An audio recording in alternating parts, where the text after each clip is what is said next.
Bienvenidos a un nuevo episodio de Domina Presupuestos. Yo soy Jessica y como siempre estoy aquí con mi compañero de aventuras financieras, Lucas.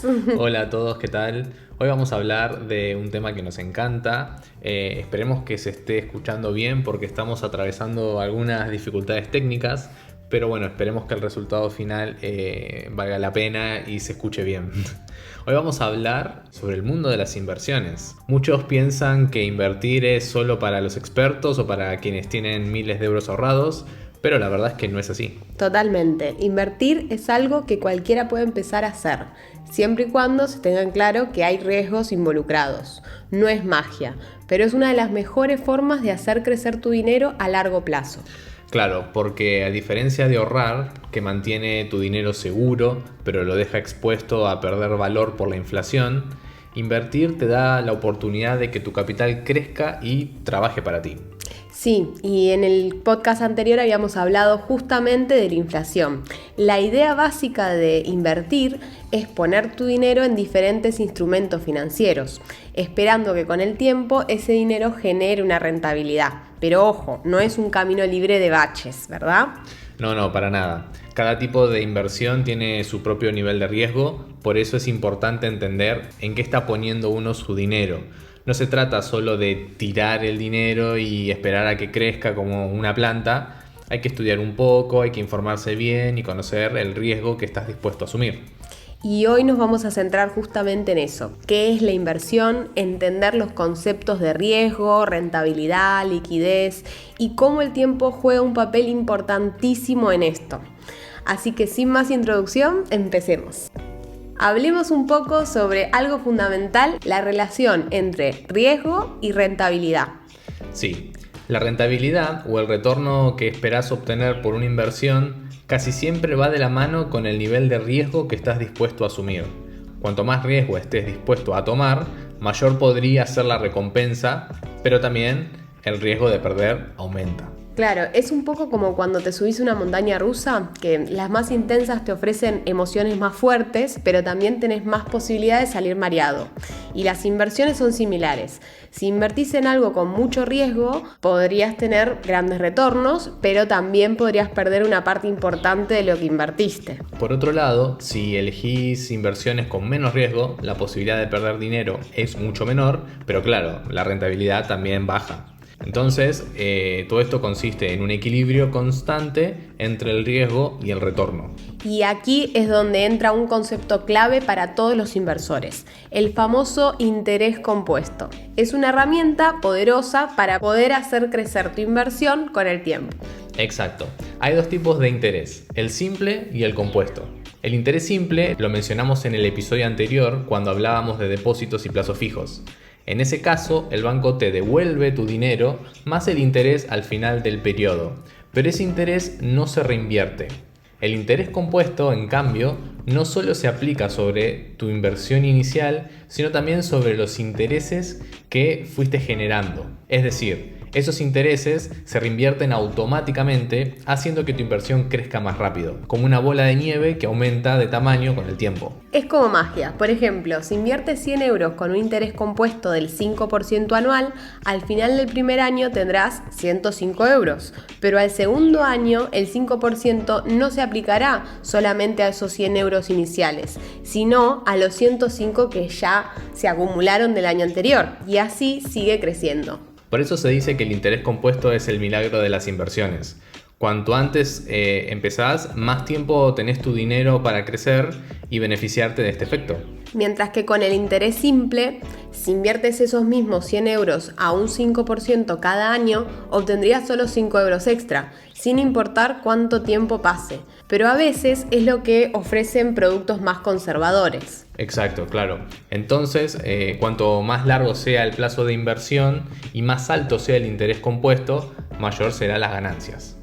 Pero claro, volvemos a lo de antes, mayores rentabilidades también suelen implicar más riesgos.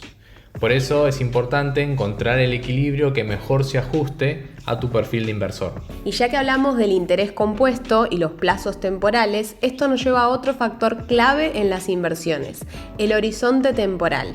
Básicamente el tiempo que estás dispuesto a dejar tu dinero invertido. Exacto. El horizonte temporal afecta mucho a las decisiones que tomes al elegir en qué invertir. Cuanto más largo sea el plazo que puedas dejar tu dinero quieto, más tiempo tiene para crecer, sobre todo si estás aprovechando el interés compuesto. Claro, es como un árbol, ¿no? Si uno lo quiere podar enseguida, el árbol no te va a dar mucha madera, pero si uno lo deja que siga creciendo, te va a dar muchísima más. Si inviertes a largo plazo, puedes permitirte asumir más riesgos, porque con el tiempo las subidas y bajadas del mercado suelen equilibrarse, y eso aumenta tus posibilidades de obtener buenos rendimientos. Pero si necesitas el dinero pronto, quizás no te convenga asumir tanto riesgo. En ese caso, podrías optar por inversiones más seguras que, aunque generen menos rentabilidades, te va a dar más estabilidad y seguridad en el corto plazo. Además, a largo plazo, el interés compuesto se vuelve mucho más potente. Como hablábamos antes, con cada año que pasa, tu inversión inicial y los intereses acumulados crecen más rápido. Es por eso que si tienes un horizonte temporal amplio, el interés compuesto puede ser un verdadero aliado para hacer crecer tu capital. Entonces, para no confundir a los oyentes con tanta información de golpe, vamos a resumir lo que estuvimos hablando hasta acá. Tenemos que hay una relación entre la rentabilidad, riesgo y tiempo. Mientras más riesgo vas a tener mayor rentabilidad, y a la inversa, mientras menos riesgo, menos rentabilidad. Y mientras más tiempo tengas, más riesgo podés asumir y más tiempo te estará beneficiando el interés compuesto. Acá quiero aclarar que si una persona tiene mucho tiempo por delante para invertir, no está obligada a asumir riesgos que no quiera, obviamente. Esto va con el perfil de riesgo de cada inversor.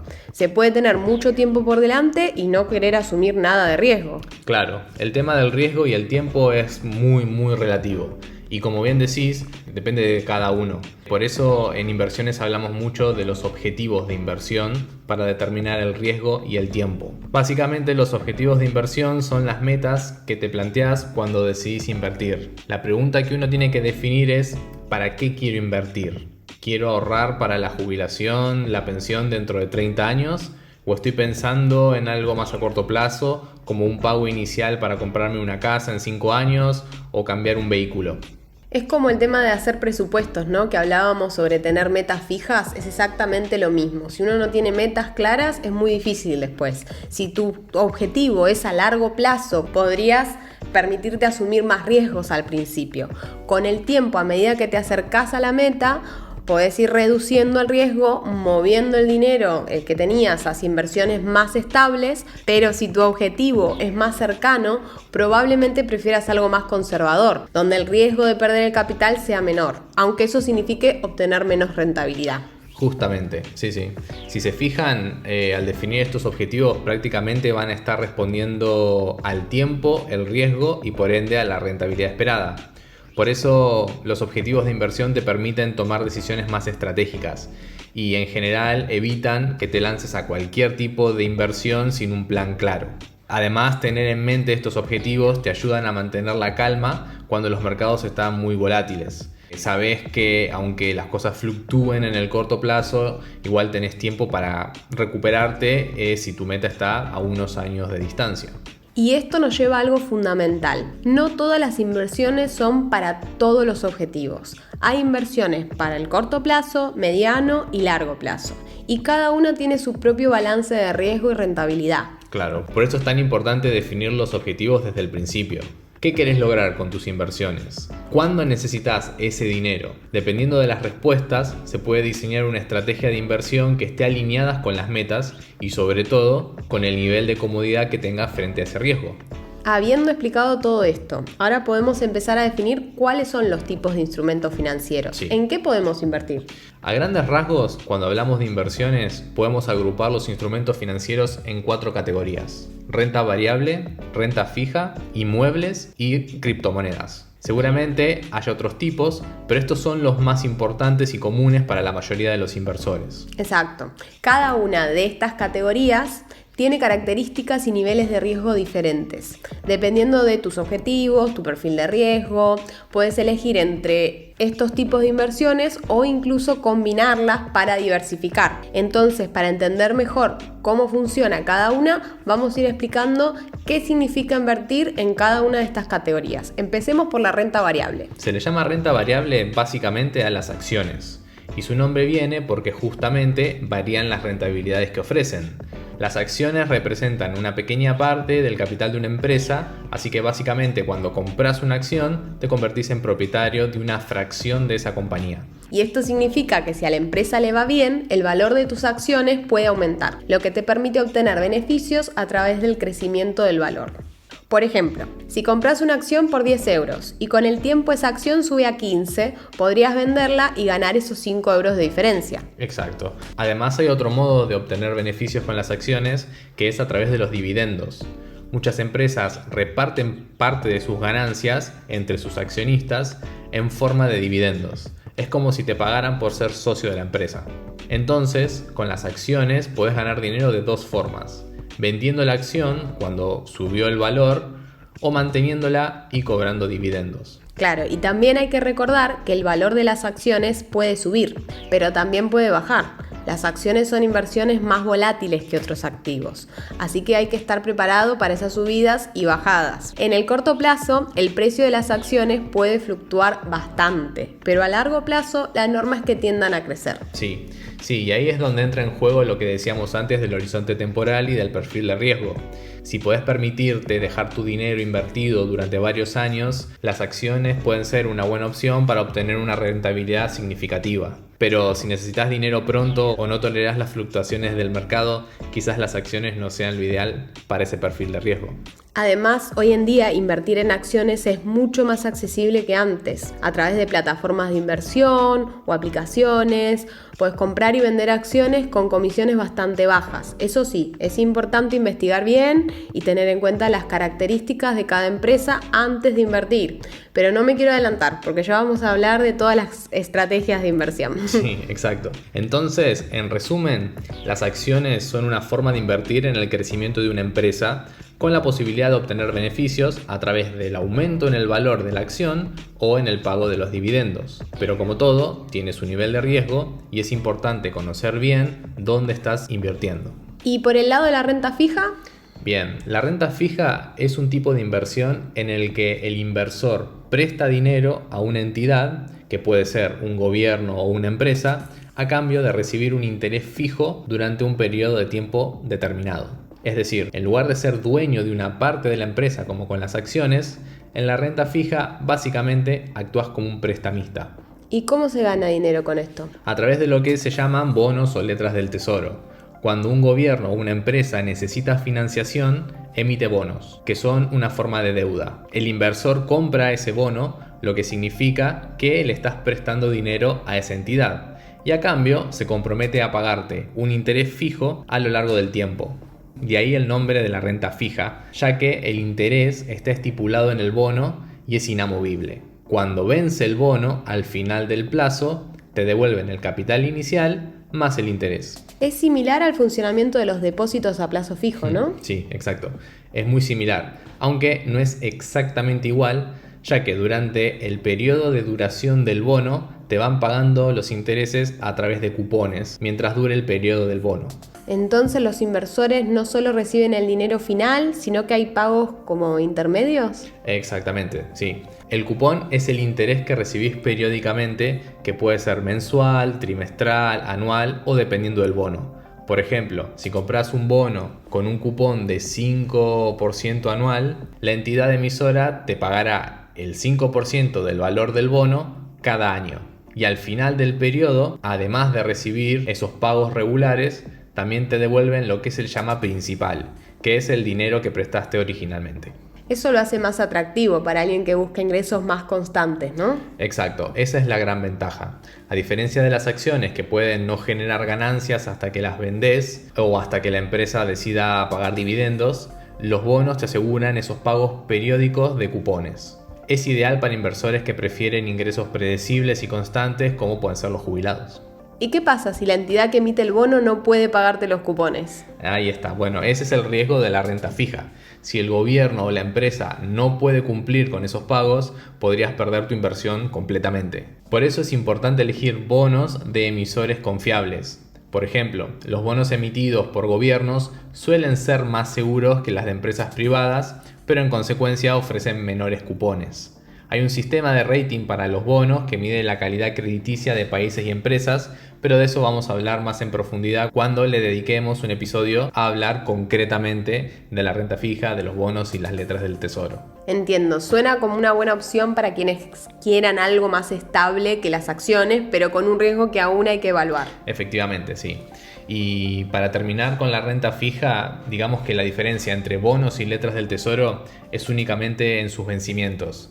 Durante el primer año se le llama letras del tesoro y las letras se emiten a 3, 6, 9 y 12 meses. A partir de ahí, hasta 5 años se le llama bono y vencimientos mayores a 5 años se le llaman obligaciones. Pero son todos lo mismo, son títulos de deuda. Dependiendo del vencimiento se le ha cambiado el nombre. Muy bien, ahora es un buen momento para hablar de otro tipo de instrumento que está ganando mucha popularidad, los fondos de inversión. ¿Cómo funcionan exactamente?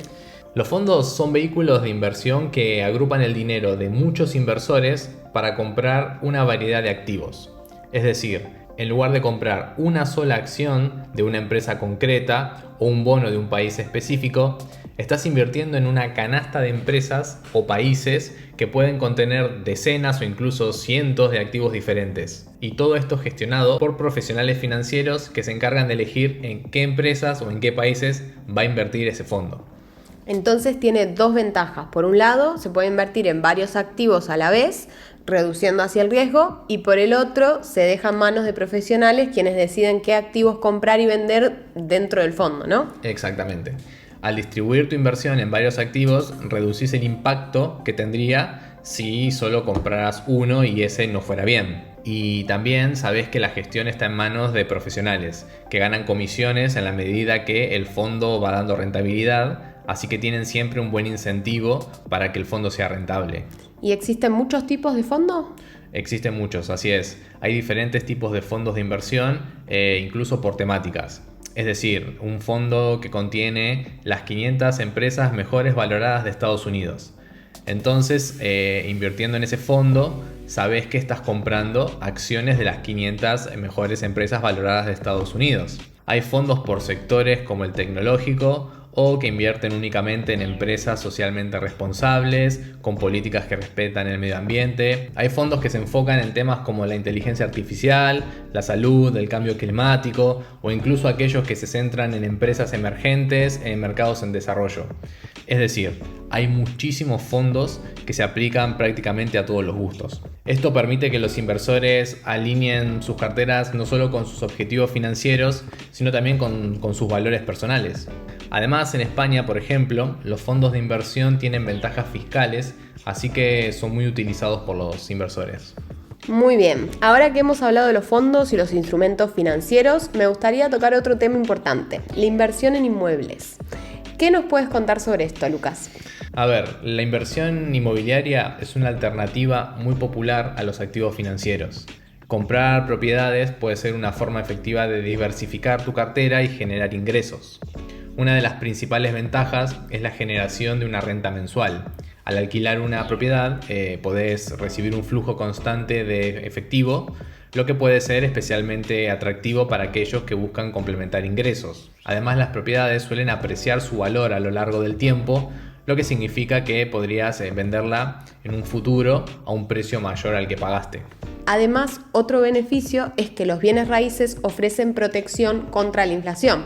A medida que los precios suben, los alquileres también tienden a aumentar, lo que significa que tu inversión puede mantener su poder adquisitivo. Pero hay desventajas también, ¿no? Definitivamente. Una de las principales desventajas es la iliquidez. A diferencia de las acciones o los fondos que se pueden vender rápidamente, las propiedades requieren de tiempo para venderse, lo que puede dificultar el acceso rápido a tu dinero si lo estás necesitando. También hay que considerar los costos de mantenimiento que pueden ser significativos. Desde reparaciones hasta impuestos sobre la propiedad, estos gastos pueden reducir las ganancias. Claro, otro riesgo es la volatilidad del mercado inmobiliario, porque los precios de las propiedades pueden fluctuar debido a cambios en la economía, la demanda del mercado o las condiciones locales. También hay que tener en cuenta el riesgo de que los inquilinos no paguen, lo que podría afectar tu flujo de ingresos. Entonces, invertir en inmuebles puede ser una buena opción, pero también hay que estar consciente de sus desafíos. Sí, como cualquier inversión es fundamental hacer una investigación exhaustiva y evaluar tu situación financiera y objetivos antes de lanzarte al mundo inmobiliario. Puede ser una excelente manera de diversificar una cartera, pero es importante estar preparado para los compromisos que conlleva. Y por último nos queda hablar de las criptomonedas. ¿Qué opinas de este mercado? Sí, las criptomonedas. Mi exposición a este mercado no es amplia, solamente tengo el 1% de toda mi cartera en criptomonedas, así que puedo ofrecer una visión más generalista, más amplia. Perfecto. ¿Cuáles son los aspectos clave que debemos considerar? Bueno, primero es importante mencionar que las criptomonedas son extremadamente volátiles. Su valor puede fluctuar drásticamente en muy corto periodo de tiempo. Por ejemplo, el precio del Bitcoin vio subidas y bajadas de miles de dólares en cuestión de días. Esta volatilidad puede ser emocionante, pero también muy arriesgada. Claro, eso depende del perfil de riesgo y eso suena preocupante. ¿Cuáles son los riesgos asociados? Y además de la volatilidad hay otros riesgos significativos, como puede ser la falta de regulación, que es uno de los mayores problemas en el espacio de las criptomonedas. A diferencia de los mercados tradicionales, las criptomonedas están menos reguladas, lo que puede hacer que los inversores sean más vulnerables a fraudes y estafas. También está el riesgo de que las criptomonedas sean objeto de cambios regulatorios que podrían afectar su valor y su uso. Y no olvidemos la cuestión de la seguridad, ¿no? Sí, exacto. El almacenamiento de criptomonedas requiere precauciones especiales. Si no utilizas carteras seguras o si perdés las claves privadas, podrías perder tus activos para siempre. Además, los intercambios de criptomonedas han sido blanco de hackeos, lo que puede llevar a pérdidas de los fondos por completo. Entonces, aunque las criptomonedas puedan ofrecer oportunidades, también presentan muchos riesgos. Así es, yo personalmente encuentro muy interesante la tecnología blockchain, es realmente innovadora y tiene un potencial de transformar muchos sectores, no solo en el futuro, sino también ahora mismo en la actualidad. También hay personas que consideran a las criptomonedas como el oro digital. Son debates que se están dando actualmente, que son súper interesantes, pero que por el momento me quedo afuera de la discusión, sinceramente. Así es, al final la clave está en informarse y solo invertir lo que esté dispuesto a perder. Las criptomonedas son un campo fascinante, pero requiere precaución y un entendimiento profundo. Muy bien, creo que por el momento podemos dejarlo por acá. Para no agobiar al público Sí. con tanta información. Hoy hemos hecho un pantallazo general sobre las inversiones, explicando la relación entre rentabilidad y riesgo, la importancia del tiempo y los diferentes tipos de instrumentos financieros, como acciones, bonos, fondos de inversión, inmuebles, criptomonedas. En futuros episodios ampliaremos la información sobre cada activo en particular. Así es. Y recordar que cada inversor tiene un perfil diferente y que es fundamental conocer tus objetivos antes de decidir en qué invertir. No olviden que esto es solo el comienzo y cada tipo de activos tiene su propia dinámica y vale la pena profundizar en cada uno de ellos. Así que si te ha gustado este episodio y quieres aprender más sobre el fascinante mundo de las inversiones, no olvides suscribirte al canal y activar las notificaciones para no perderte nuestros próximos episodios. Gracias por acompañarnos. Hasta la próxima. Gracias.